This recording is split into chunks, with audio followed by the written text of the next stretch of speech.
Hello and welcome back to another patch note reading for Final Fantasy XIV, this time for patch 5.58, here with me, Meoni. This time we're looking at all of the changes that this patch brings and trying to summarize that. There's not really too much to talk about other than the feast, some changes to the battle system and playable content, and that's about it for 5.58. But let's get cracking, because some of this stuff was actually quite surprising.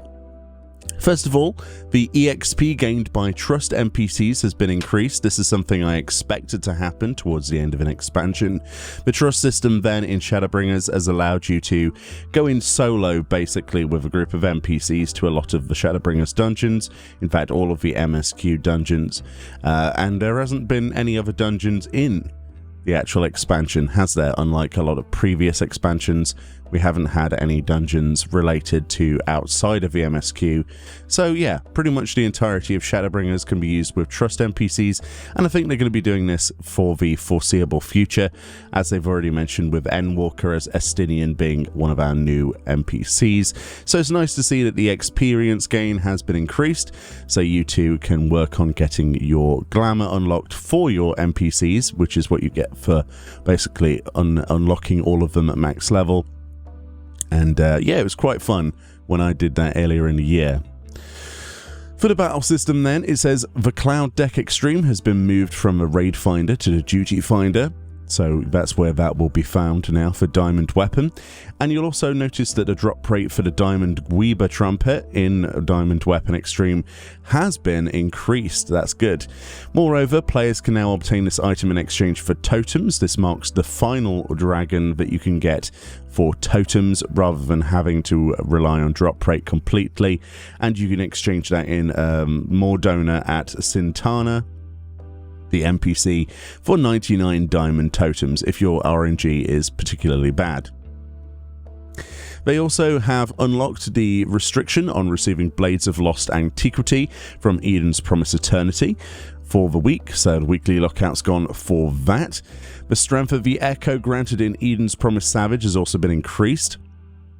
So Eden's Promise Savage raids has gone up to 15% potency on obviously your maximum health, damage dealt and healing potency. So there we go. That's just a flat 15%, which is going to help people who are perhaps still on the fence of completing that content. Well, probably now you're going to have a better chance as you're ever going to. The following adjustments have been made at the Tower at Paradigm's Breach, which is the Alliance raid for Nier, for Nier. So it says the weekly restriction on rewards obtained from coffers has been The following adjustments have been made to the Tower at Paradigm's Breach, which is the final Nier raid for the Alliance series. The weekly restriction on rewards obtained from the coffers has been removed, and the restriction on obtaining breach coins has also been removed. You'll also notice that the following items will now appear in treasure chests allotted to each party of an Alliance when undertaking the Tower at Paradigm's Breach.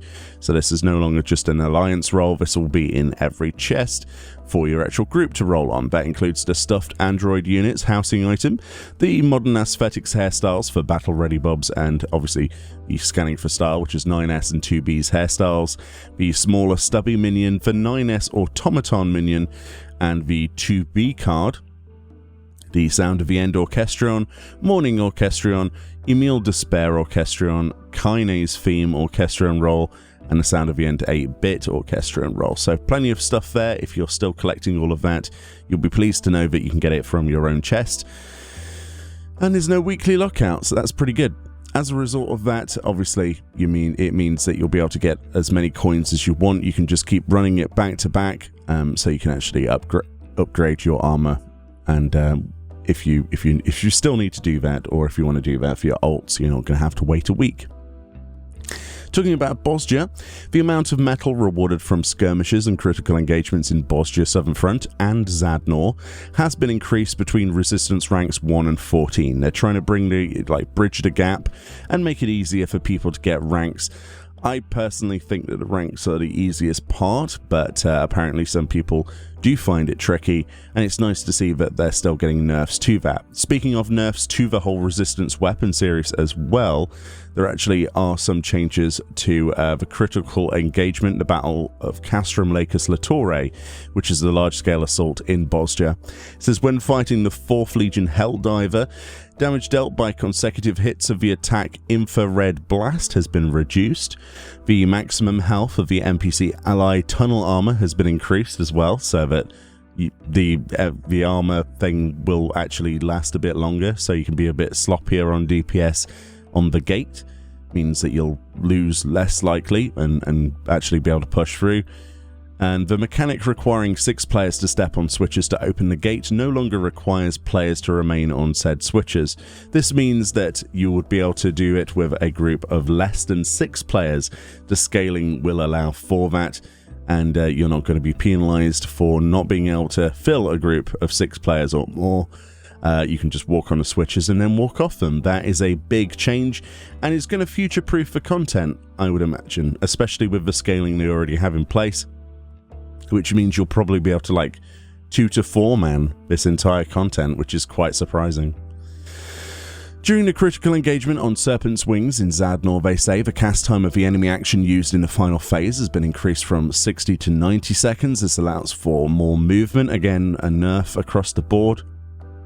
And this is the bit that you'll probably all be interested in.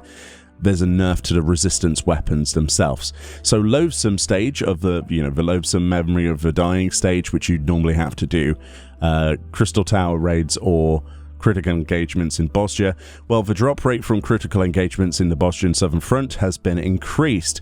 I'm not sure by how much, if these are guaranteed drop or if they've just been increased a certain amount, but that's good to know because it means that we don't have to do Crystal Tower as much or Castrum Lacus Latore as much. So you'll be able to do those through fates if you don't want to do that content, which is good to know. The Haunting and Vexatious Memories, so that's the Void Arc, for example, and Rabanasta stage that people always, they do those raids back to back.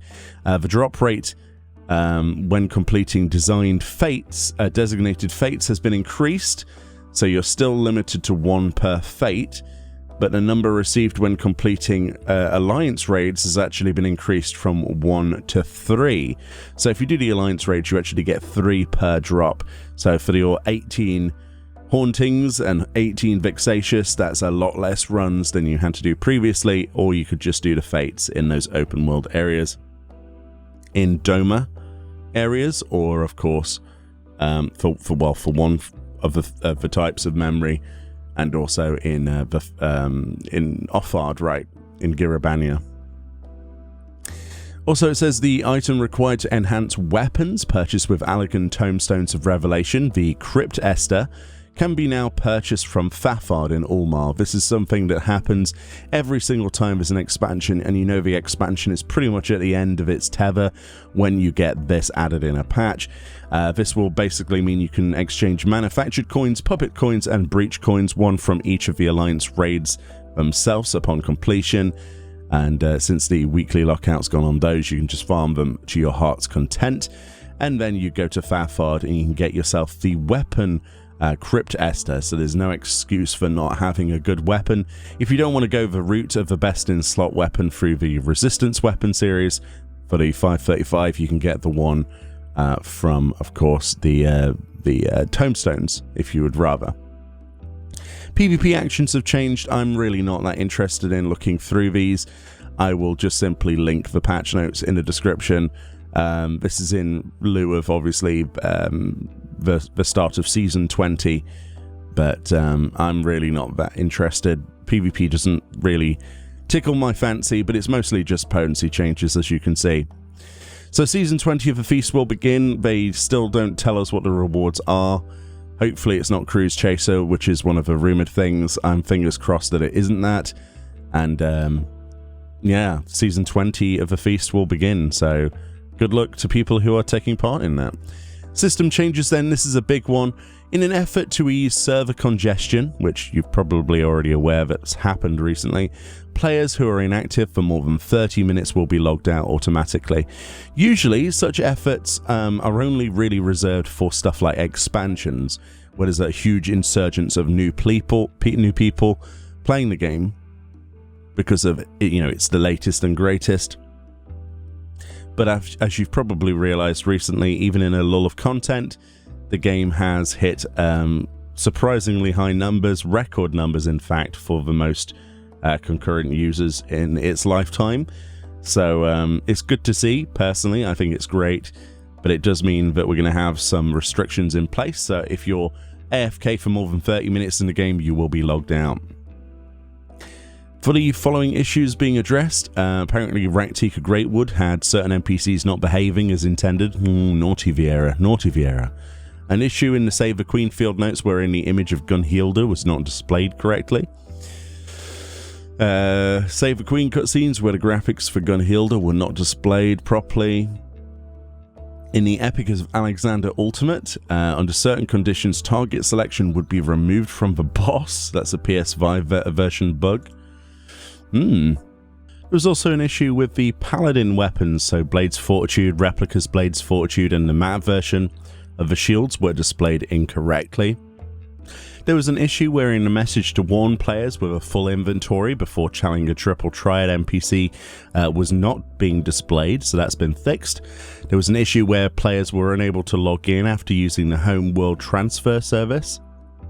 Another issue where, under certain conditions, selecting visit another world server from the subcommands on the character selection screen while the character's home world was unavailable prevented the player from accessing the player character selection screen from the title screen. That's been fixed. There was also minor text issues being addressed, and there was also a issue wherein the text of the field record entry for Fran Ariat had not been adjusted, whatever that means. So there was also other various issues they're not talking about here. They've been addressed as well. So yeah, basically 5.58, it's basically putting in a login timer. Season 20 starts. PvP gets a few potency changes, quite a few. It's the patch to unlock everything, and if you're after your dragon mount, you can get it if you've been hoarding diamond weapons, trumpet totems, basically. But this is the patch for you. This is the one that people have been looking forward to for the unlock patch, quote unquote. So there it is. So the next thing we'll probably see is patch 5.59. I'm kind of guessing that'll be where we see world transfer visit system, the data center travel. Hopefully, fingers crossed, we get more information on that in the future. But there we go.